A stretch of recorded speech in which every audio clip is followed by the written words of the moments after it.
그러므로 주 안에서 갇힌 내가 너희를 권하노니 너희가 부르심을 받은 일에 합당하게 행하여 모든 겸손과 온유로 하고 오래 참음으로 사랑 가운데 서로 용납하고 평안에 매는 줄로 성령이 하나 되게 하신 것을 힘써 지키라. 몸이 하나요 성령도 한 분이시니 이와 같이 너희가 부르심의 한 소망 안에서 부르심을 받았느니라. 주도 한 분이시요 믿음도 하나요 세례도 하나요 하나님도 한 분이시니 곧 만유의 아버지시라. 만유 위에 계시고 만유를 통일하시고 만유 가운데 계시도다.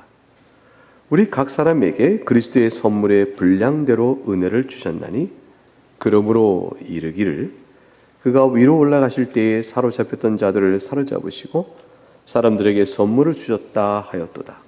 올라가셨다 하였은즉 땅 아래 낮은 곳으로 내리셨던 것이 아니면 무엇이냐. 내리셨던 그가 모든 하늘 위에 오르신 자니 이는 만물을 충만하게 하려 하심이라. 그가 어떤 사람은 사도로 어떤 사람은 선지자로 어떤 사람은 복음 전하는 자로 어떤 사람은 목사와 교사로 삼으셨으니 이는 성도를 온전하게 하여 봉사의 일을 하게 하며 그리스도의 몸을 세우려 하심이라. 우리가 다 하나님의 아들을 믿는 것과 아는 일에 하나가 되어 온전한 사람을 이루어 그리스도의 장성한 분량이 충만한 데까지 이르리니 이는 우리가 이제부터 어린아이가 되지 아니하여 사람의 속임수와 간사한 유혹에 빠져 온갖 교훈의 풍조에 밀려 요동하지 않게 하려 함이라. 오직 사랑 안에서 참된 것을 하여 범사에 그에게까지 자랄지라. 그는 머리니 곧 그리스도라. 그에게서 온몸이 각 마디를 통하여 도움을 받음으로 연결되고 결합되어 각 지체의 분량대로 역사하여 그 몸을 자라게 하며 사랑 안에서 스스로 세우느니라. 하나님의 말씀입니다. 하나님께 감사합니다. 이제 주의 말씀을 여러분에게 전하겠습니다. 예수를 주로 믿는 신자는 신앙생활을 어떻게 해야 하나? 이 질문 앞에 가장 간단한 대답은 예배 출석 잘해라, 그것이죠. 가장 중요한 이유죠. 예배 출석을 게을리하는 신자는 일단 신자된 생활 속에서 정당하고 또 선한 걸음을 걷고 있지는 않습니다. 이 부분은 사실 우리가 코로나 때문에 예배로 현장 안에 회집하지 못한 채 흩어져 온라인으로 예배할 일들이 임시적이고 어쩔 수 없이 허용적으로 되어졌지만 그 허용성이라는 것은 제한적인 것이요 그 자체가 선하기 때문에 되어진 것이 아니고 더 큰 악을 막기 위한 여러 상황 속에서 궁여지책으로 협력되는 일들이죠. 모일 수 없는 불가피한 이유 때문에 때때로는 목회 서신을 보내서 예배를 그 서신을 보고 예배하도록 하기도 하고 또 온라인이라는 이제 문명적 방편을 통해서 그렇게 하기도 하는 이제 임시 방편책인 것이죠. 그것이 이제 예배의 참된 기쁨과 뜻을 다 이룰 수는 없고 신자 생활에 충분한 것이 아닙니다. 충분치 않다는 것은 단순히 부족해도 괜찮다는 뜻이 아니고 그렇게 하는 것은 그것이 오래되어지거나 의도적이고 고의적으로 되어진다면 옳지 않다라는 뜻을 같이 담고 있는 말입니다. 그래서 예배를 잘하는 일, 그게 이제 신자됨의 첫 번째 의무입니다.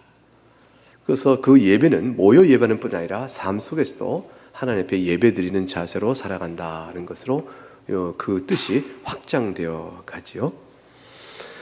모여 예배하는 일은 개별적 개인으로 와서 어떤 공연 장소에 그냥 와서 앉았다가 흩어지는 형태는 아주 사뭇 다른 의미를 갖습니다. 영화나 공연 장소에 참석하는 것은 티켓팅해서 내가 거기에 앉아있을 뿐 함께 공연한 사람과의 일체감은 공연에 대한 내용에 대한 동의성으로 이렇게 이루어지지만 그거 끝나고 나면 다 흩어지는 사이예요.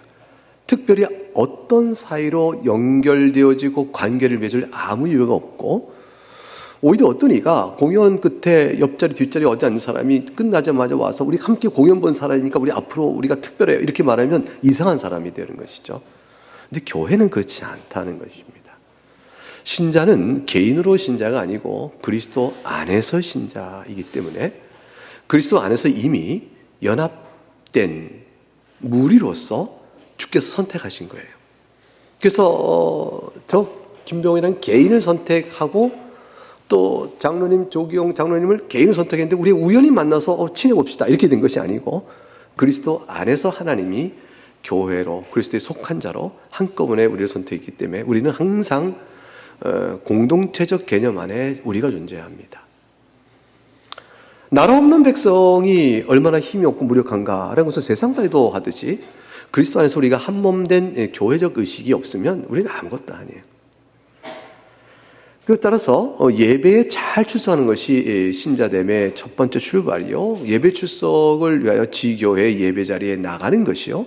그 예배에 나간 그 무리들과 함께 회원이 되어서 지체가 되어서 연합되어지고 함께 여러 활동에 참여하며 배우며 일경을 받고 헌신하고 사랑하는 것, 그것이 바로 신자 생활입니다.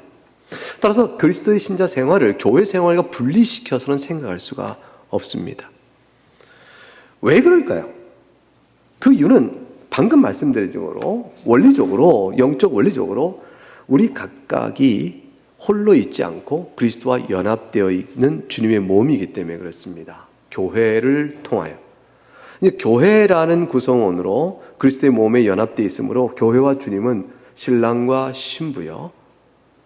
또 분리될 수 없는 하나의 일체성을 갖게 되어집니다. 또한 인간론적으로 볼 때도 우리가 그 교회를 떠나 있을 수 없는 까닭은 아무리 훌륭한 신자라 할지라도 신자는 부패한 성품을 여전히 가지고 있는 자이기 때문에 그렇습니다. 따라서 교회로 모여 진리와 경건으로 가르침을 받고 교정을 받아야 하는 대상들인 것입니다. 예수 그리스도를 믿음으로 말미암아 하나님 앞에 하나님의 자녀로 섰지만 우리는 우리의 마음씀, 바탕, 신앙의 양태, 삶의 가치, 행동하는 것, 또 말하는 것, 이 모든 것들에 대해서 죄된 습성을 버리고 그 성경은 옛사람을 벗어버리고 그랬습니다. 이미 새 사람이 되었은즉 새 사람의 옷을 입도록 교정을 해야 하는 것입니다. 생각에서 우리는 하나님의 이해가 우리는 내가 생각한 대로 하나님을 생각합니다. 그러나 말씀을 가르쳐 배우고 그래야 교회로부터 올바른 신관과 기독 예수님에 관한 관점과 성령 하나님의 이해와 구원관과 성도가 해야 될 바가 뭔가를 잘 배워 가르침을 받지 아니하면 그러면 비뚤어지고 비진리요 오류 속에 빠집니다. 다시 말하면 보호를 받아야 되는 것이죠. 진리의 문제에 있어서 교인은 보호를 받고 가르침을 받아야 합니다. 그리고 또한 우리가 부패이기 때문에 경건의 측면에서 도덕적 타락성에 대한 경계심으로 계속 살아가야 될 이유가 있는 것입니다. 죄를 멀리하고 죄를 사랑하는 마음을 슬퍼하고 죄를 미워하고 그리스도를 더 사랑하는 마음으로 자꾸 말씀 속에서 이렇게 배워나가며 예배로 모이며 공동체 안에서 그것이 이렇게 왕성하게 드러날 수 있어야 하는 것입니다. 이 부분을 위해서 교회에 주신 바된 하나님 주님이 주신 그 은혜는 결국 말씀을 바르게 성경대로 강설하라 그게 되었고 그 강설된 말씀을 귀로 듣는데 연약한 믿음을 강력하게 세우기 위해서 세례와 또한 성찬의 예식을 통해서 우리를 또 도와주십니다. 그리고 죄를 범한 자가 있을 때 그것이 드러날 경우 공동체의 거룩성을 위해서 때로는 권징을 하라 이렇게까지 교회에 다스림의 권세도 주신 것입니다. 이것이 다 왜 필요할까요? 우리 자신을 보면 압니다. 우리 자신이 그다지 완성되어 있지 않기 때문입니다. 주님이 우리를 사랑하셔서 우리를 보호하시는 거죠. 우리가 어떻게 하나님의 돌보심과 다스림과 사랑 안에 있을 수 있을까? 여러분, 우리가 예수를 믿고 구원받은 하나님의 자녀로 하나님의 돌보심과 보호와 사랑 안에 거하고 싶잖아요. 이 거하는 방식이 뭔가?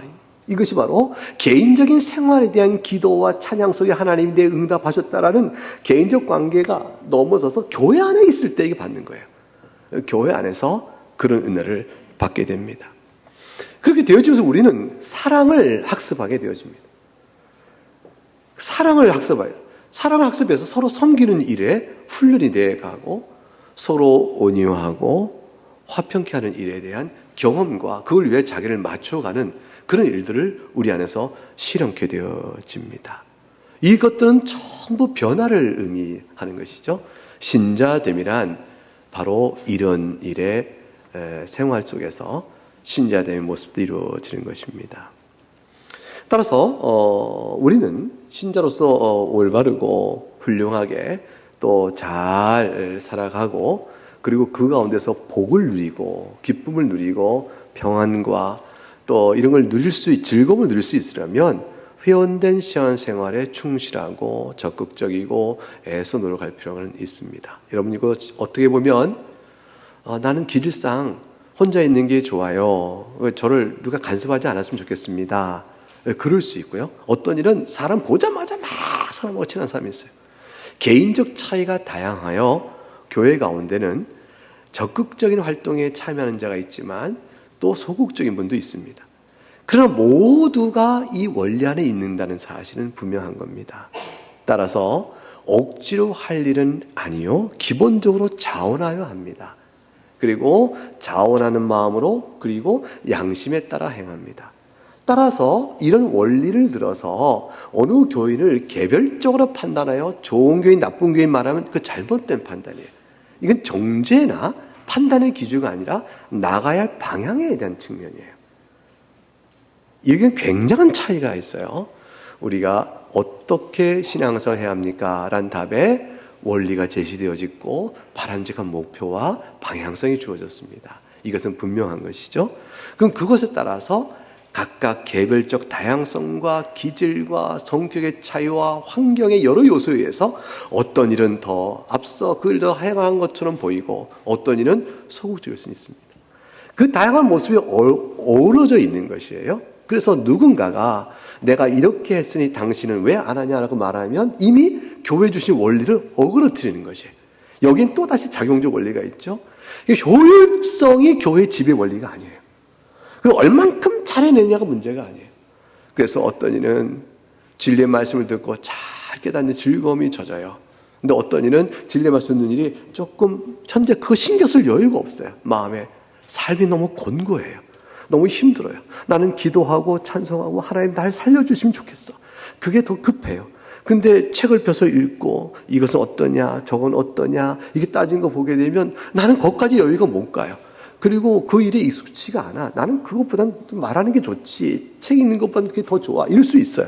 그 모든 다양한 차이는 진리를 더 아는 일에 힘써야 될 신자의 의무를 다했냐 못했냐로 이렇게 가름하여 판단할 문제는 아닙니다. 사람에 따라 다양한 것이죠. 결국 이 다양한 교회 구성원들이 이와 같은 속에서 서로 하나여 연합된 측면에서 어떤 이는 머리요, 어떤 눈이요, 어떤 심장이요, 어떤 팔이요, 어떤 발이요, 어떤 몸에 보이지 않게 있으나 필요한 그 자체가 없어서는 안 되는 그런 기능을 가진 몸의 일부로 있는 것이죠. 그래서 생각해보세요. 우리 지체 가운데 어느 하나 필요 없는 게 없잖아요. 근데 눈에 띄는 건 뭐예요? 이 얼굴이 눈에 띄겠죠. 그리고 팔도 막 눈에 띄겠죠. 그러나 보이지 않는 부분에 몸이기 위해서 있는 것들이 있듯이 이게 그리스도의 몸에 예수 그리스도의 믿음을 고백한 어떠한 사람도 필요치 않은 사람은 없고 필수적인 몸의 구성원입니다. 자, 이런 원리를 좀 생각하면서 주님께서 교회를 세우실 때 뜻하신 바를 이루시기 위하여 교회는 사명도 있고 또 목적하신 바를 이루기 위해서 어떻게 하면 잘 할 수 있을까? 개개인의 연약성을 다하신 주님이 그거를 위하여 진리의 말씀을 계속 가르칠 직원을 세우시는 거예요. 우리가 진리의 말씀에 분별력이 필요하잖아요. 그걸 잘 가르친 사람을 세워야 되니까 목사가 필요한 겁니다. 교회 목사가 없으면 누군가가 이 진리의 말씀을 분별하여 훈련받고 연구하여 가르칠까요? 누군가 해야 될 거 아니에요. 누군가 하는데 누가 하면 좋을까요? 당신이 말 잘하니 당신이 해라. 당신은 어째 당신이야. 이렇게 할 수가 없는 거잖아요. 그래서 목사란 직원을 주님이 세우십니다. 책임 맡으라. 저는 틀림없이 주님 앞에 서게 되면 제가 설교하고 여러분이 말한 모든 것들 다 판단받을 거예요.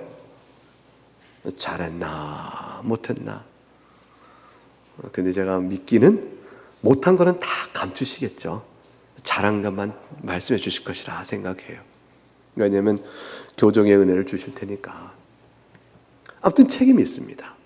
이 말씀에 따라 동시에 모든 교우가 성령의 은혜를 입어서 그 말씀에 감동을 입은 여러분들이 이제 각각 말씀에서 살아간 순종의 변화들이 나타나겠죠. 순종의 변화는 성령의 열매 9가지를 우러내는 덕목의 변화들이요, 육체의 소욕에 따라 나는 갈등과 다툼과 시기와 분노와 증오 이런 것들은 사라져가는 모습의 연합적 공동체 모습을 일구게 됩니다. 이런 것들이 이제 얼만큼 우리 안에서 잘 형성되고 드러나냐에 따라서 이 교회의 소위 사랑의 모습이 실현되고 있다라고 볼 수가 있죠. 얼마만큼 잘 될까요? 그 일들이 잘 될 수 있도록 하기 위해 필요한 직원들을 또 주님이 세우시는 거예요. 얼마만큼 잘 될까? 그래서 장로님 영적으로 감독해요. 여러분의 진리 문제는 목사가 책임지지만 장로님께서는 여러분의 영적 생활과 도덕적 생활들을 이렇게 살펴서 문제가 있으면 당해서 이렇게 권면의 말이 주어지게 되어집니다. 이런 일들을 이제 장로님 하시고 또 보살피고 또 집사님을 세워서 그래서 여러분들의 삶의 어려움과 또 슬픔을 함께하는 일들을 권사님과 집사님들이 같이 하시는 거죠. 그런 일을 하기 위해서 우리 직원들이 있습니다. 행정적으로 처리해야 될 중요한 이슈가 있을 때 재정이 관련되어 있잖아요. 그 재정이 소요되어지는 행정적으로 처리할 중요한 일이 있을 때 그때 또한 이 재직들이 모여서 먼저 사안을 검토합니다. 그리고 적절한가를 판단하게 되어지죠. 그리고 이것은 재직의 문제가 아니라 공동체 전체 의견을 물어야 될 사안이다 될 때는 공동의의 의견을 붙여서 묻게 되는 일들을 하게 됩니다. 그러니까 교회는 서로를 유익을 위하여 봉사하는 일과 교회가 기관적으로 해야 될 일과 이런 두 가지 있는 것이죠. 교회라는 하나의 집단이 기관적으로 해야 될 일이 있고 교회 내부적으로 교인 사고 안에 해야 될 여러 섬김의 일들에 있어서 그 일들을 원활하게 잘 해갈 수 있으며 영적 성격을 잘 해치지 않고 할 수 있도록 하기 위하여 그 일에 모범을 보일 만하고 그 일을 성실히 감당할 일꾼들을 주님이 세우시게 되는 겁니다. 이 모든 일에서 우리 가장 먼저 기억할 것은 오늘 본문의 1절과 3절 말씀을 읽어보면서 내용을 살핍니다. 1절부터 3절 한번 읽어보죠. 시작. 그러므로 주 안에 갇힌 내가 너희를 권하노니 너희가 부르심을 받은 일에 합당하게 행하여 모든 겸손과 온유로 하고 오래 참음으로 사랑 가운데 서로 용납하고 평안에 매는 줄로 성령이 하나 되게 하신 것을 힘써 지키라.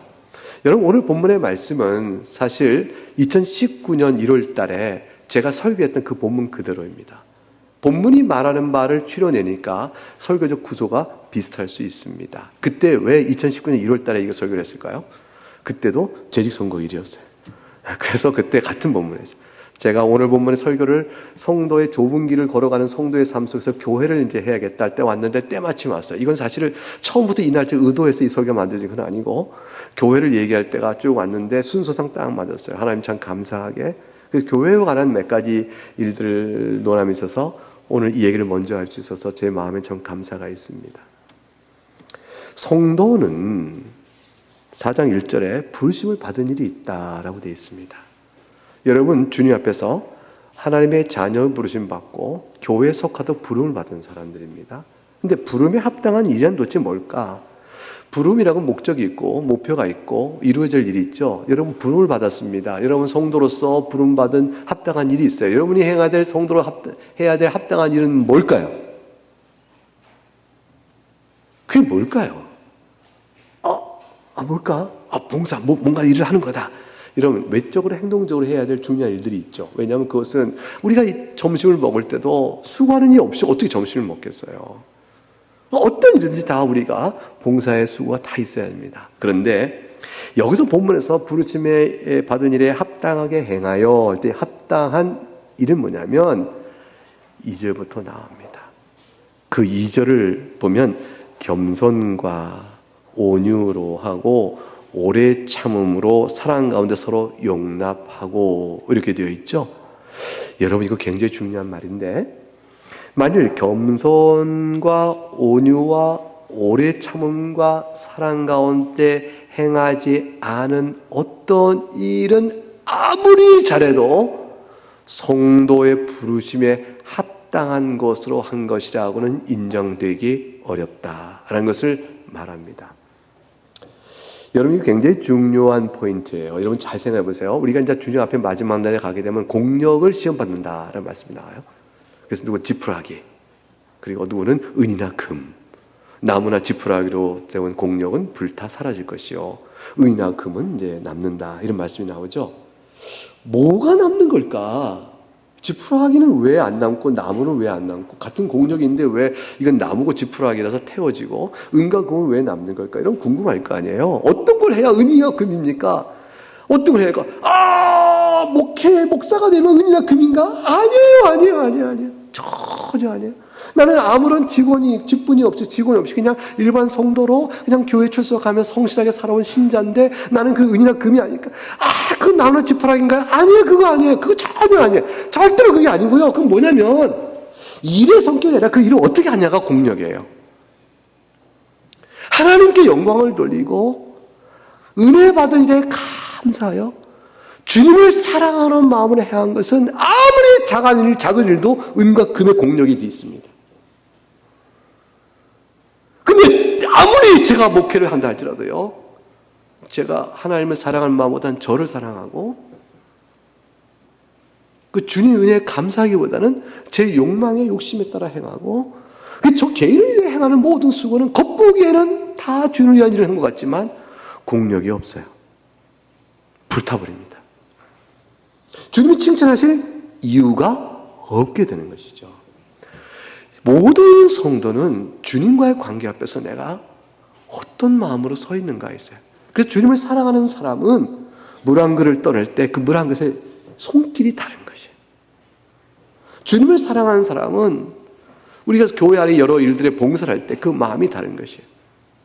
그러므로 성도의 부름에 합당하게 하는 일이라는 것은 우리가 하나님 앞에 서 있는 모든 교인 신앙생활의 원리이지만 작용적인 힘이 되어야 되고요. 훗날에 주님께서 기억하시는 것이 되어집니다. 그래서 이 모든 것들 3절에 보니까 평안에 매는 줄로 성령이 하나 되게 하시고 힘써 지키라 이렇게 되어 있죠. 이게 다 성령께서 주시는 은혜들인 거죠. 겸손과 온유, 오래 참은 사랑, 이게 성령의 역사인 것이고, 이걸 다 뭘로 묶었냐면 평안이란 말로 요약을 했습니다. 평안이란 말로 요약을 했죠. 여러분 겸손이란 게 뭡니까? 교만과 반대되는 마음인데 마음을 낮추는 일이죠. 그런데 생각해 보세요. 마음을 낮추는 일이 참 어려워요. 내가 저 사람보다 못할 게 없는데 내가 저 사람보다 내 마음을 낮춰? 겸손은 다 하나님 앞에서의 관계 문제예요. 남보다 뛰어난데 못해요. 이렇게 말하는 것은 억지가 되니까 힘들어요. 내가 당신보다 칼싸움을 더 잘해. 근데 저는 칼싸움 못합니다. 이거 안 되거든요. 당신보다 내가 또 스피드 게임에서 수영 100m에서 내가 더 잘 수영을 하고 속도가 더 빨라요. 근데 내가 당신보다 못합니다. 이게 돼요? 안 되잖아요. 이건 억지로 이렇게 겸손하는 것이 아니에요. 하나님 앞에서 받은 바 은혜와 관점에서 은사 때문에 내가 주어진 분깃을 갖고 살아갈 따름인데 내가 그로 인해 당신한테 교만할 마음을 가질 이유가 없습니다. 내가 받은 것은 나를 위한 것일 뿐 아니라 사실은 다른 이를 유익하도록 주께 주신 것이오니 이것을 저는 행할 따름입니다 라고 자기를 높이지 않는 마음, 그 참된 겸손이에요. 우리가 그 마음을 갖지 않으면 비교 의식 속에서 낮추는 겸손이라는 것은 참 힘들어요. 그거 되겠어요? 어렵죠. 세상은 그걸 겸손이라고 그래요. 근데 신자의 겸손은 하나님께서 주신 바대로 내가 주를 사랑해 향할 따름, 그러나 당신보다 비교하여 내가 나을 것이 있다 말할 것이 없다 하는 생각의 의식 자체, 그게 겸손입니다. 그러니까 저에게 있어서는 어떻게 적용될까요? 제가 말씀을 전하고 가르치니까 선생인 양 하여 그래야 제가 마치 여러분보다 더 많이 우월한 것처럼 어떤 관점에서 제가 마음을 가지면 그거는 겸손이 아니에요. 그 매일 교만한 것이고 그걸 낮추려고 전 잘 모릅니다 이렇게 말해봐야 남들이 볼 때 뭐라 그래요? 아유 목사님 무슨 말을 그렇게 해요? 그 겸손이 그 교만이에요. 꼭 그렇게 얘기하잖아요. 아니 그렇게 겸손 떨면 그 교만이에요 대려. 이렇게 얘기하잖아요. 그 말 정확한 말이에요. 제가 드릴 말씀은 제가 하나님께 받은 기회와 소명 때문에 목사까지 됐어요. 근데 하나님 앞에서 제가 하나님을 섬겨가는 일이 있어서 주어진 일에 복됨을 누리고 있는 것 뿐이고 그 의로 여러분보다 더 하나님을 잘 섬기겠다 생각할 수가 없는 거예요. 이것을 섬기고 따름이고 그 자체로 나을 것이 없다. 이 마음을 제가 가져야 될 것이죠. 이거 굉장히 어렵습니다. 저에게 있어서. 성경은 뭐라 했냐면 가르치는 자, 선생 되기를 즐거워하지 말아 했어요. 넘어질까 조심하라 했어요. 그만큼 위태로워요. 보통 어렵지 않아요. 저는 얼마나 많이 넘어진지 몰라요. 지금도 계속 그렇습니다. 직원을 뽑는다는 일도 적용해보면 똑같아요. 그 관점으로 보니까 높아짐으로 보이는 것이죠. 얼마나 힘든 일인 줄 아세요? 높아짐이 아닌데 높아지는 것으로 여겨지는 마음의 생리, 그걸 낮추어서 섬김으로 이 일을 어떻게 내가 감당하고 하나님 앞에 서할까? 그렇게 되는 마음.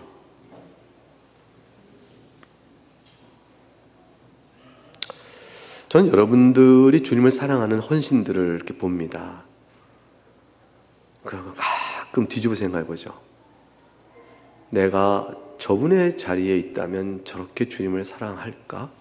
저 헌신이 나올까?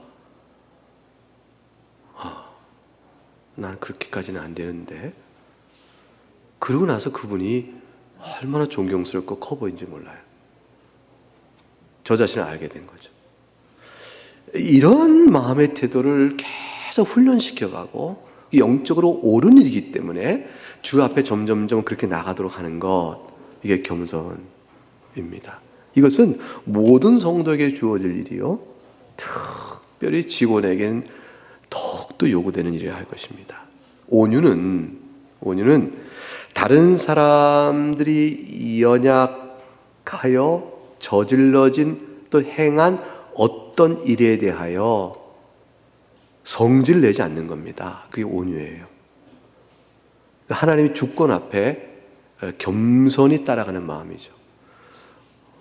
우리 교회 김온유가 있어요.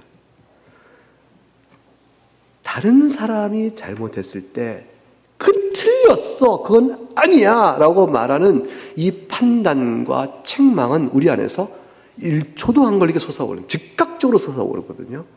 그걸 쏟아붓지 않는 거예요. 왜냐하면 같은 허물 가운데 있기 때문에 그 허물을 바로잡아야 될 위치와 처지와 관계 속에 나는 어떤 위치에 있는 걸 보는 거죠.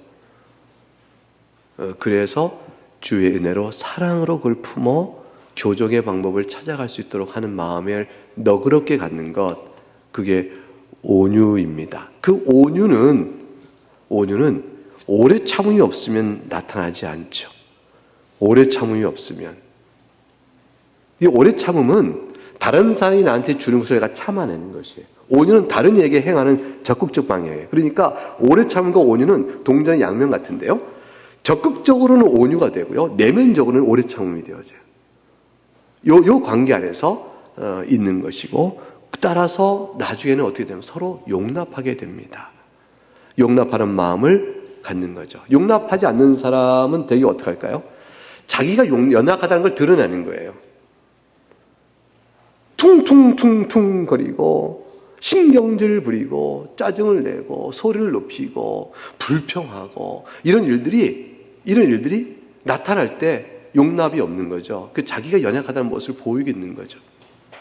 그러니까 용납할 수 없다라는 그분의 모습은 그분 자신의 연약함을 드러낼 뿐이지 상대가 잘못됐다는 사실을 보여주고 있는 게 아니에요. 그러니까 이거 잘 기억을 해야 돼요. 이런 네 가지를 들어서 평안으로 하나가 되라. 교회는 이 네 가지를 조심하라 그랬어요. 자, 왜 이 네 가지를 조심하라고 하셨냐면, 그거는 뒤집어보면 뭐가 될까요? 우리 모두가 그렇다는 거예요. 우리 모두가 겸손하지 아니하며, 우리 모두가 온유하지 않고, 우리가 오래 참지를 못하고요. 우리가 용납을 잘 못해요. 그런 자들이 다 예수님 믿고 자기 죄를 깨달아서, 그것도 깊은 죄인식까지는 가지도 않았어요. 이제 겨우 죄인 줄 알고 또 지옥의 두려움도 있고 이러니까 예수 믿고 딱 나온 거예요. 그러니까 첫걸음이 심각하고 성숙된 죄인식도 아직 없어요. 그렇지만 알았어요. 죄인인 걸 알았고 심판인 걸 알았고 천국의 소망의 약속도 알았고 그걸로 주는 용서의 약속도 확신하게 됐어요. 그러니까 주님 앞에 나왔어요. 그렇지만 우리는 계속 자라야 될 사람인데 이 네 가지가 다 우리가 갖고 있거든요. 목사가 이 부분이 연약하면요, 설교다 신경질 부리기 시작하는 거예요. 신경질. 똑바로 하시오! 그냥 교인이요! 신자가 그럼 되겠어! 이러면 이거 목사에 뭘 들어가는 거죠? 연약한 네 가지가 없으면 그냥 보여주고 있는 것 뿐이죠. 말은 맞는 얘기 같은데 담고 있는 그릇은 완전히 몹쓸 그릇이죠. 그래서 설교학에서 보게 되면요, 그리스도의 사랑을 설교를 신경질적으로 하지 마라 그렇게 됐어요. 그리스도의 사랑을 강조하면서 신경질적으로 하는 거예요. 예수님답게, 예수님의 제자답게 살아야지! 이거 신경질 부렸어요. 누가 예수님 제자답게 사는 걸 알아요? 이렇게 신경질 톤이 남아있는데, 우리는 옳은 얘기를 하면서 덕을 잃어요. 사랑을 잃어버립니다. 그럼 옳은 얘기가 사랑이 아닌 게 돼요. 옳은 게 아닌 게 됩니다. 이 그리스도 안에서 이 부분이 우리 한 네 가지가 다 있기 때문에 평안에 매는 줄, 평안으로 묶어서 하나 교회를 세우는 성령 하나님의 이 은혜가 우리 가운데 작동되려면요, 진리 말씀을 계속 배워가고 그 말씀을 가지고 역사하시는 성령 하나님의 은혜 앞에 계속 끌림을 놓고 주 앞에 기도하고 나가는 일이 첫 번째 과제고, 두 번째는 그 결과로 사랑의 실천적 연습들이 우리 가운데 계속 있어야 되는 겁니다. 여러분, 이거는 불가분이에요. 이렇게 안 하면 안 되게 돼 있어요. 이거 싫다고 교회를 나가는 분이 계시죠. 혼자 신앙생활 하겠다고. 혼자 방송 틀고, 이제 유튜브 보고, 혼자서 예배하고, 주님의 은혜가 이렇게 좋은데. 교회 가면, 구질구질한 인간들. 저 사람만 없으면 교회 나오겠다. 이런 거부터 시작해서, 정말 제가 많은 아는 분들 가운데서 여럿이 교회를 안 나가요. 예수님 잘 믿고 신학서적도 있고 막 멋진 얘기도 많이 하고 조예 깊은 얘기도 하고요. 토론 좋아하고 말만 하면 교회 나가셔야 된다. 교회를 왜 나가? 우리가 안 믿는도 다 보이지 않는 교회가 있고 믿는 사람 다 구원받는데, 이렇게 엉뚱한 소리 자꾸 해요. 설득할 방법이 없어요. 근데 그분들은 말하기 너무너무 좋아요. 토론을 얼마나 좋아하는지 몰라요. 근데 제가 토론을 익숙하거든요. 토론하는데 익숙한데 못 이겨요. 알았어요. 그렇게 하셔요. 난 동의 안 하는데, 결국 결론은 뭐냐면 저는 동의 안 합니다로 그냥 끝나고 말아요. 설득이 안 돼요. 그분은 하나만 알고 둘은 모르는 것이죠. 우리의 연약성과 그 일을 잘 모르고 원리를 모르시는 게 있어요. 4절과 6절에 나오는데 4절부터 6절을 같이 읽어보죠. 4절부터 6절을 같이 읽어봅니다. 시작. 몸이 하나요 성령도 한 분이시니 이와 같이 너희가 부르심의 한 소망 안에서 부르심을 받았느니라. 주도 한 분이시요 믿음도 하나요 세례도 하나요 하나님도 한 분이시니 곧 만유의 아버지시라. 만유 위에 계시고 만유를 통일하시고 만유 가운데 계시도다. 한 소망 안에서 함께 부름받았다. 믿는 주님이 한 분이시요 믿음의 내용도 하나요 세례도 하나이니. 그러니 우리가 하나의 성도로 부름받았던 사실이 가고 있는 구체적인 원리를 그 스스로 무시하고 있는 거죠. 영적으로 나도 예수 그리스도 하나가 되어 있다. 근데 몸으로는 아니다. 이렇게 말하는 것은 연약성을 드러낼 따름이에요. 아직은 그분이 그러시구나. 그러면 어떻게 볼까요? 구원이 없나? 아니요, 그 얘기는 아니에요. 왜 보이는 교회 바깥에는 구원이 없다라고 이제 신앙고에서 나오냐면, 이렇게 보이는 교회 바깥에는 구원이 없다는 것은 보이는 교회 안에 예배가 있기 때문에 그래요. 말씀의 선포가 있고 성례가 있고 권징이 있고 하나님께서 구원의 은혜를 베푸시는 모든 방편과 수단이 보이는 교회를 통해서 이렇게 쫙 제시되고 있기 때문에 그 은혜 바깥에 있어서야 어떻게 구원이 있겠냐라는 것이에요. 근데 이 안에 있다가 홀로 시험이 들어 나가신 분, 또는 아예 교회가 없는 지역에 말씀을 책으로나 전파로나 들어서 믿게 되신 분들, 그런 분들은 그것은 구원이 없다고 말하는 것은 아니에요. 그런 분들도 구원이 있을 수 있어요. 북한 땅에 구원이 있을 수 있어요. 믿는 사람은 아랍 이슬람 지역에 구원이 있을 수 있습니다. 그러나 구원이 있는 이 모든 것은 보이는 교회가 없이는 안 돼요. 말씀의 선포, 은혜의 수단이 다 교회를 통해 주어지기 때문에 그래서 그런 것입니다. 그러니 밖을 나가게 되면 어떻게 되죠? 약해질 수밖에 없는 거예요. 약해질 수밖에 없는 거예요. 아무리 활활 타오르는 숯불, 강한 숯불도, 가장 큰 숯불, 화로의 절반을 차지할 만한 강한 숯불도 화로에서 떼놓으면 한밤사이에 꺼져버리지만 남은 잔불 같은 숯불들은요 밤새도록 견뎌가요. 소용이 없습니다. 제가 가장 큰 걱정이 은퇴 후에 목사는 어떻게 교회 생활하나. 그 기도 제목이에요. 제가 은퇴 목사님들 칼바를 몰라서 자신들이 모여서 이렇게 목사님끼리 모여서 예배도 하고 어떻게 환영하는 교회가 있으면 이제 협동목사는 아니고 출석교회도 합니다. 목사가 아무리 훌륭해도요 교회를 떠나버리면 신앙이 시들시들시들 해질 수 있거든요. 교회는 그렇게 중요한 것이에요. 그렇게 중요한 것이에요. 그러므로 교회 안에 있는 것은 너무너무 소중하다는 사실을 기억했는데 그것을 이해하지 못해서 하는 일입니다. 주님께서 이렇게 소중한 교회와 유익성과 필요성 때문에 11절 가니까 주님이 사역자를 세우셔요. 그가 어떤 사람은 사도로, 어떤 사람은 선지자로, 어떤 사람은 복음 전환자로, 어떤 사람은 목사와 교사로 삼으시고 왜 이렇게 세웠는가? 여기에는 사도, 선지자는 다 없어요. 지금은 옛날에 있었던 일시적인 직원들이에요. 근데 지금까지 있는 자는 목사입니다. 교사란 직원을 두는 데도 있습니다. 목사는 교사를 겸한다 하고 있지만 특별히 목회는 안 하지만 가르치는 일만 또 하는 분도 있다라고 보는 교단도 있어요. 자, 그건 헌법적인 문제고 다 뭐냐면 11절은 말씀을 가르친 자를 하나님께서는 꼭 세우시는 겁니다. 왜 그럴까요? 12절 때문에요. 12절 같이 읽어봅니다. 시작. 이는 성도를 온전하게 하여 봉사일을 하게 하며 그리스도의 몸을 세우려 하십니다. 이 무슨 얘기냐면 성도가 봉사일, 이 봉사일 줄치고 뭡니까? 그럼 우리는 어떤 뭘 할까요? 여러 가지 교회 안에 필요한 행동적으로 해야 될 여러 일들을 떠올리겠죠. 그렇죠? 청소, 교회 예배당 뒷정리, 또 뭐 우리가 좀 먹는 일, 또 교회에 어떤 수련회가 있으면 수련회에 관계된 여러 필요 일들, 예배당에 이렇게 예배부에서 준비하는 성찬기, 세례기를 준비해 놓고 또 진설하고 거두는 일, 성례 때 준비하는 일들 등등등 모든 여러 가지 일들이 있어요. 이런 일들을 얼른 세울 것입니다. 떠오를 거예요. 근데 그 일들을 어떻게 하도록 준비시키느냐? 그게 바로 2절에 겸손과 온유와 오래 참과 사랑 가운데 이 일을 하도록 준비시킨다는 뜻이에요. 그래서 12절을 다시 잘 번역하면 성도로 하여금 성도의 부름에 합당하게 행할 수 있도록 준비를 시켜서 그 준비한 상태로 섬기는 일을 하게 하여 결국 그리스도의 몸이 세워지게 하는 것이다. 이렇게 되어 있어요.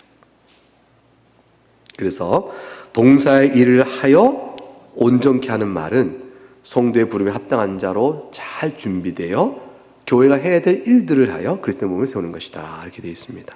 그렇게 되면 13절에 따라서 필요가 뭐예요? 하나님 아들을 믿는 것, 아는 일, 그게 온전한 사람이 된다고 되어 있잖아요. 온전한 사람이라는 것은 12절에 온전하게 하여가 바로 뭐와 연결되냐면 2절에 겸손과 온유와 오래 참과 사랑으로 연결되어 갑니다. 그러면 교회가 장성한 분량이 충만한 데까지 자라게 되는 거예요.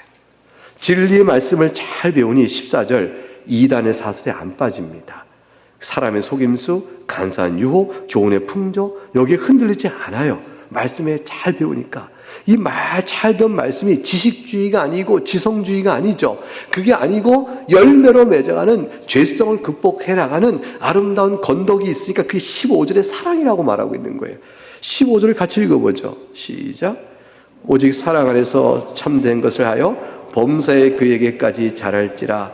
그는 머리니 곧 그리스도라. 어떻게 장수한 분량이 충만한 데까지 우리가 자랄까요? 13절에 말했습니다. 뭘 하면 될까요? 우리가 뭘 하면 좋을까요? 뭘 하면 좋아요? 하는 일, 어떤 일을 하든지 간에 그 일들이 겸손과 온유와 오래 참고 사랑 가운데 되어지면 15절에 사랑 안에서 그렇게 됐습니다. 그러면 자라난다 되겠어요. 결국은 우리는 직원을 선거하면서 일을 맡기려고 직원을 선거하는 것 같은데 직원의 부르심은 뭐죠? 사랑의 모범성과 온유와 겸손과 오래 참고 사랑으로 섬기는 일을 할 사람을 세우는 거예요. 그 일에 실패하면 세워서 말썽이 나요.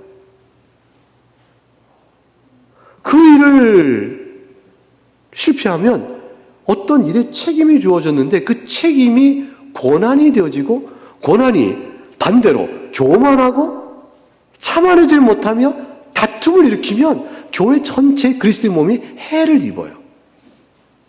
그래서 일을 잘하냐가 중요한 게 아니라 어떠한 부르심에 합당한 대로 행하냐가 훨씬 중요하며 그게 그리스도의 몸을 세우는 본질이다 할 것입니다. 16절을 같이 읽어봅니다. 시작. 그에게서 온몸이 각마디를 통하여 도움을 받음으로 연결되고 결합되어 각 지체의 분량대로 역사하여 그 몸을 자라게 하며 사랑 안에서 스스로 세우느니라. 다시 또 사랑 안에서. 사랑교회 여러분, 이 사랑은 우리의 목표입니다. 나는 사랑의 사도다 할 사람 아무도 없어요. 나는 사랑의 화신이다 이럴 사람 아무도 없어요. 우리가 늘 부족한 게 뭐죠? 사랑입니다. 사랑을 구하여 그것을 배워나가고 서로 도우며 행하는 것이요. 그 과정 안에 허물이 드러날 때 사랑으로 덮어가리우며 함께 사랑 안에 커가는 것입니다. 그게 우리의 기쁨이에요. 기쁨이에요. 그 일들을 잘 해나갈 때 교회가 좋다 이렇게 되는 것이죠.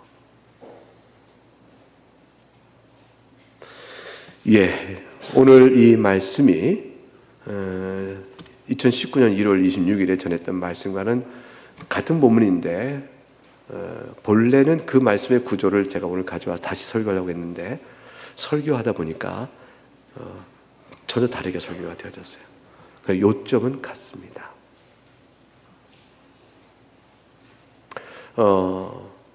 동일한 요점 안에 서 있습니다. 사랑하는 교회 여러분, 오늘의 말씀을 통해서 교회 부르심이 얼마나 중요하며 성도에게서 교회의 유익성과 필요성이 뭔가를 절감하고 교회를 깊이 사랑하셔요.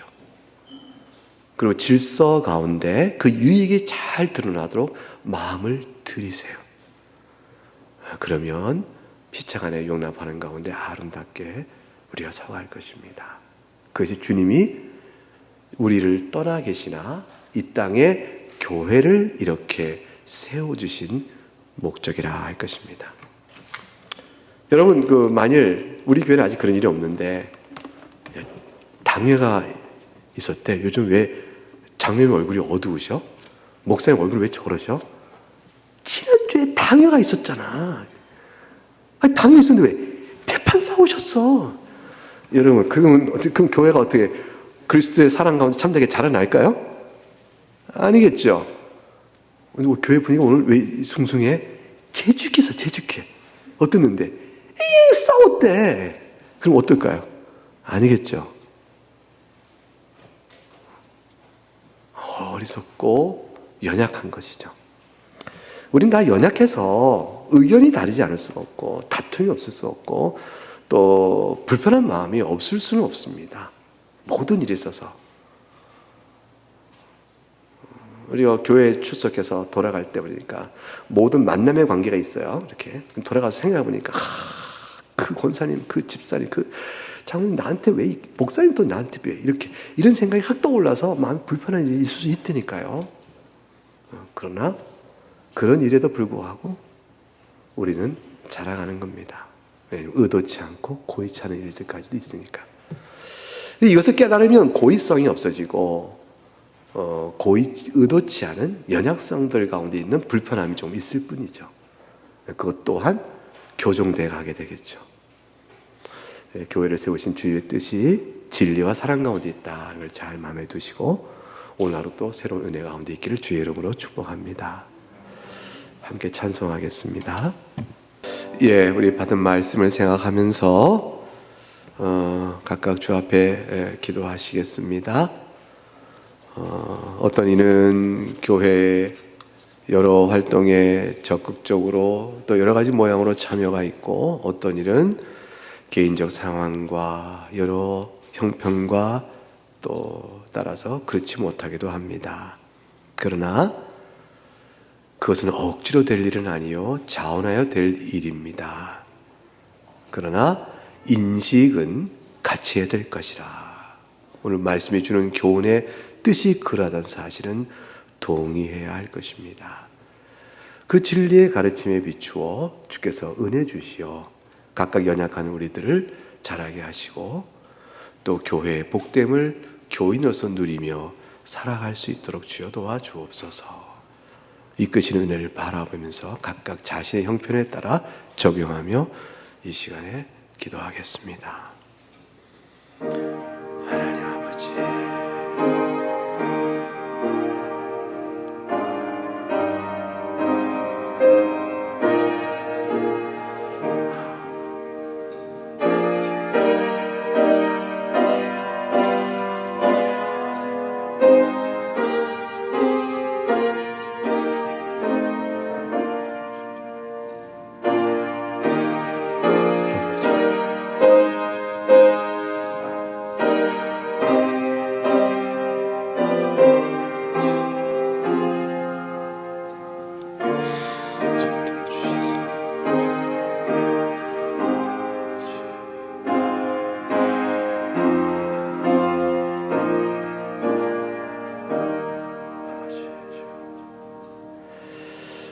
같이 기도하겠습니다. 하나님 아버지, 오늘 주신 말씀이 우리에게 매우 실천적인 것을 깨닫습니다.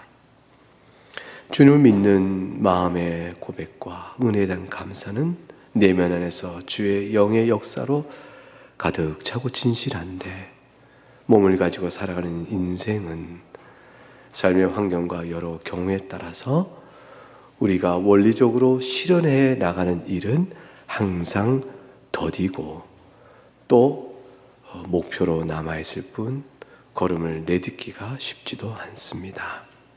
그러나 오늘 주신 교훈의 말씀을 통해 주님이 교회를 사랑하시고 교회에 속한 나그네 교회 어느 회원 하나하나 다 사랑하심을 우리가 생각하며 이 교회가 든든히 세워지고 주께 맡기신 일들을 잘하여 곧 말씀의 가르침과 성령 안에 또 사랑 가운데 참된 것을 행하며 교제하는 일들이 잘 이루어져서 참 교회에 속한 모든 이들이 큰 유익을 얻고 주의 백성으로 온전케 되어지고 그리스도의 장성한 분량까지 자라날 수 있기를 원합니다. 하나님, 교회를 눈동자처럼 지키고 사랑하시오니 우리를 바라보는 눈 또한 그러하신 줄 알아. 그 은혜의 손길, 사랑의 눈길을 우리가 받고 있음을 생각하면서 우리 또한 눈을 들어 주님을 바라봅니다. 내 영이 주를 향해 오니 주님, 큰 사랑의 감사로 우리 마음을 채워 주옵소서. 예수 그리스도 이름으로 기도하옵나이다. 아멘.